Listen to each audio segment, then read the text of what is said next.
जेव्हा केव्हा तुम्ही मासिक पाळीबद्दल बोलायला जाता तेव्हा गुप्तताच पाळली जाते. खुलेपणाने कोणीच बोलत नाही.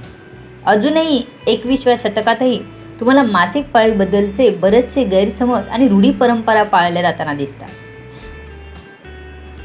खरं तर शरीर हे देवाने निर्माण केलेले आहे, अतिउत्तम आहे, ज्याचं आपण वर्णन किती केलं तरी कमीच आहे. त्याला साजेसं असं सर्व त्याने बनवलं आहे. प्रजननातून आपल्यासारखाच नवीन जीव पुढे तयार होऊन आपली पिढी वाढत राहावी यासाठी देवाने आपल्याला दिलेलं हे अमूल्य वरदान आहे. परंतु काही लोकांनी त्याचं खूप अवाजवी अवडंबर माजवलं आहे.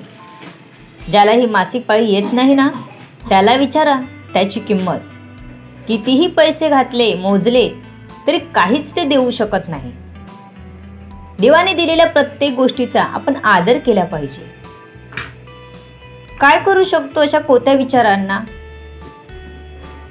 पण आपण आताच्या सुशिक्षित पिढीने विचार करण्याची गरज आहे. मी काही कोणी तज्ज्ञ नाही, यावर माझा गाढा अभ्यास नाही, परंतु मला जे दिसलं आणि मी अनुभवलं ते इथे मांडते. जेव्हा आपण गावी जातो तेव्हा हे चित्र जास्तच दिसतं. देवाच्या नावाखाली हे लोक नको तो बाजार मांडत आहेत. आजूबाजूच्या लोकांचे काही अनुभव आले आहेत, ते आपल्याला सांगतात त्यांना सामोरे जावे लागणाऱ्या समस्यांविषयी. जेव्हा ते बोलतात तेव्हा एक विचार मनात येतो की भगवंताने किती चांगल्यासाठी बनवलेली आहे ही मासिक पाळी. ही जरी तुम्हाला त्रासदायक वाटत असली तरी त्याच्यामुळेच आपली नवीन पिढी जन्माला येते. माणसाचा जन्म जर त्या पाळीतून आहे, मग हे अपवित्रपण नक्की आहे कुणाला? पाळीला की अखंड मानव जातीला? हा माझा थेट प्रश्न आहे. हा प्रश्न रुचणार नाही काही जणांना. पाळलात तर मग कोणीच देवापुढे जाण्यास पात्र नाही. माझ्या वाचनात आलेल्या एका ग्रंथात एक ओवी आहे. विटाळाचीच हा पुतळा, तेथे निर्मलपणाचा सोहळा केवी घडे, जिथे हे शरीरच या मासिक पाळीतून घडलेलं आहे. मग तुम्ही अपवित्र आणि घाणेरडेपण मानता कुणाला?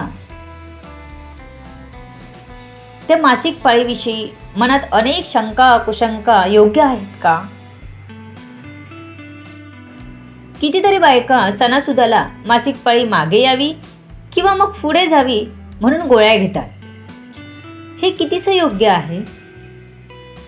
तुमचं शरीराचं सायकल बदलवताय तुम्ही, चक्र बदलवताय तुम्ही. त्याच्या रोजच्या क्रियेला तुम्ही हानी पोचवताय.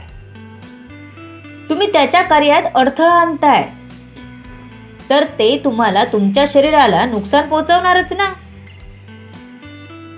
अशा मासिक पाळी पुढे ढकलण्याच्या गोळ्या शरीराला हानिकारक आहेत, किंबहुना शरीराला कर्करोगापर्यंत घेऊन जातात. याची एक सत्य घटना माझ्या ऐकिवात आली आहे, ती मी तुम्हाला सांगणार आहे. एकदा आमच्या शेजारी भाड्याने राहत होतो, तिथे अशाच काकू होत्या. तेव्हा त्यांच्याशी सहज बोलणं झालं.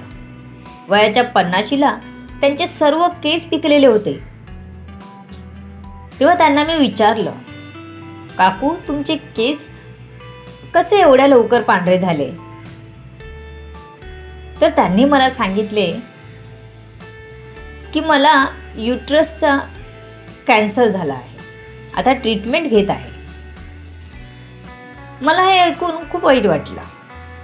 तेव्हा त्यांना मी विचारलं की कसा काय कर्करोग झाला तुम्हाला? तर त्या म्हणाल्या, मी सणावाराला गेले गावी की मासिक पाळी पुढे व्हायच्या नेहमी गोळ्या घ्यायची, तेव्हा काहीच वाटलं नाही. पण जेव्हा डॉक्टरांना मी विचारलं की आमच्या घरात कोणालाच कर्करोग नाहीये, मग मलाच कसं काय झाला, तेव्हा ते म्हणाले की तुम्ही मासिक पाळी पुढे किंवा मागे यायच्या गोळ्या घ्यायचा का? त्यामुळे तुम्हाला हा गर्भाशयाचा कर्करोग होऊ शकतो, असं तेव्हा त्या काकूंनी मला सांगितलं. निसर्गाच्या विरोधात जाऊन जेव्हा आपण काही करतो ना, तर त्याचा परिणाम आपल्याला हानी पोचते. तेव्हा हे स्वतःच्या मनानेही करूच नका किंवा मग कोणी सांगितलं तरी त्यासाठी तयार होऊ नका. आपल्याला पावला पावलाला असे अनुभव येत असतात. मलाही याचा अनुभव आलाय, पण मी तर गोळ्या घेण्यास मनाई केली. मी जेव्हा सासरी माझ्या बाळाला गावी घेऊन गेले, तेव्हा सासरी एका आजीला चुकून माझ्या मुलाचा हात लागला.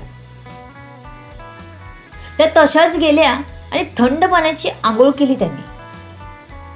मला तर इतकं वाईट वाटलं होतं की खरंच इतकं हे वाईट आहे का? मी माझ्या मनाला खंबीर केलं आणि त्यांना बोलली की असं करणं कितीचं चांगलं. जेव्हा कोणीच आपल्या बाजूने नसतं तेव्हाही आपल्याला स्वतःसाठी बोलता आलं पाहिजे.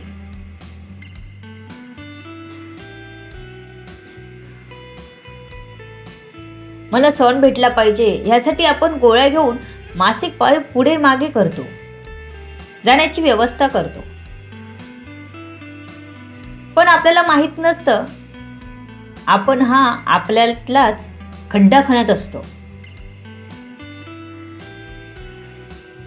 देव तुम्हाला कधीच सांगत नाही की बाई ग, तू आली नाहीस तर मी जेवणार नाही, गोळ्या घे आणि मला भेटायला ये. परंपरा पाळा, बाजूला बसायला लागलं तर बसा ना, पण आपल्या शरीराचा खेळखंडोबा करू नका. काळजी घ्या. आरोग्याशिवाय कोणताच सण मोठा नाही. एक जनजागृती स्वतःपासून करू.